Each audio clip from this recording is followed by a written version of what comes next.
आज पूरी दुनिया एक संकट के दौर से गुजर रही है। आप जानते हैं दुनिया में इस समय युद्ध चल रहा है। जिस तरह से पश्चिम एशिया में लगातार हमले हो रहे हैं, मैं समझता हूं केवल भारत के ही लेने नहीं बल्कि पूरे विश्व के लिए एक चिंता का विषय है। लेकिन भारत ने साफ तौर पर अपने पक्ष को रखते हुए कहा था और आज भी कहा है हमारे प्रधानमंत्री मोदी जी ने, विश्व की इस समय की जो सबसे गंभीर समस्या है, जिस तरह से विश्व में युद्ध चल रहा है, उसका समाधान निकालना है तो वह युद्ध के माध्यम से उसका समाधान नहीं निकलेगा। उसका समाधान निकलेगा तो डायलॉग और डिप्लोमेसी से ही निकलेगा, बातचीत और कूटनीति के जरिए ही निकलेगा। और बातचीत और कूटनीति के जरिए ही विश्व की समस्या का समाधान निकाला जाना चाहिए मेरे बहनों भाइयों। और मैं आप सबसे भी चाहूंगा, आप हमारी बात से सहमत हों कि विश्व में जो इस समय युद्ध चल रहे हैं, जो पश्चिम एशिया में लगातार आक्रमण हो रहे हैं, इनका समाधान यदि बातचीत और कूटनीति यानी डिप्लोमेसी और डायलॉग के द्वारा निकाला जाना चाहिए, इससे आप सहमत हैं तो मैं चाहूंगा एक बार हाथ उठाकर तालियां बजाइए तो मैं मान लूं कि उत्तराखंड की जनता भी इस बात से पूरी तरह सहमत है।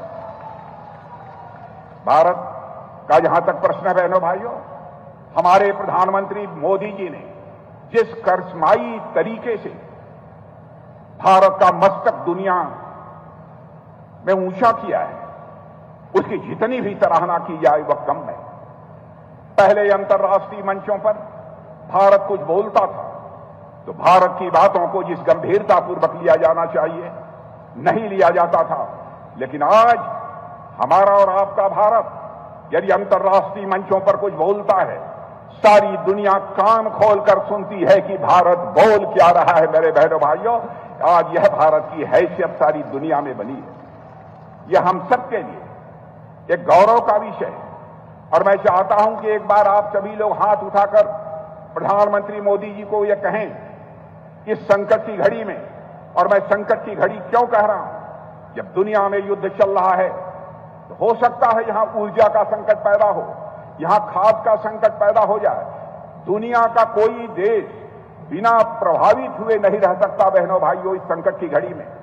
हो सकता है उस संकट से भारत भी प्रभावित हो, लेकिन आज तक हमारे प्रधानमंत्री जी ने अपनी योग्यता, अपनी क्षमता, अपनी सूझबूझ के आधार पर भारत को उस संकट में अभी तक नहीं फंसने दिया है। लेकिन भविष्य में क्या होगा कुछ कहा नहीं जा सकता। इसलिए आज उत्तराखंड की धरती से मैं या आप सबसे अपील करना चाहता हूं, मोदी जी के द्वारा वैश्विक स्तर पर पैदा हुए संकट को दूर करने के लिए जो भी उनके द्वारा कोशिश की जा रही है, मैं समझता हूं कि उत्तराखंड वासियों के द्वारा भी उसका समर्थन किया जाना चाहिए। मेरे बहनों भाइयों, यदि आप सहमत हैं तो दोनों हाथ उठाकर एक बार अपना समर्थन दीजिए, यह मैं आप सबसे अपील करना चाहता हूं।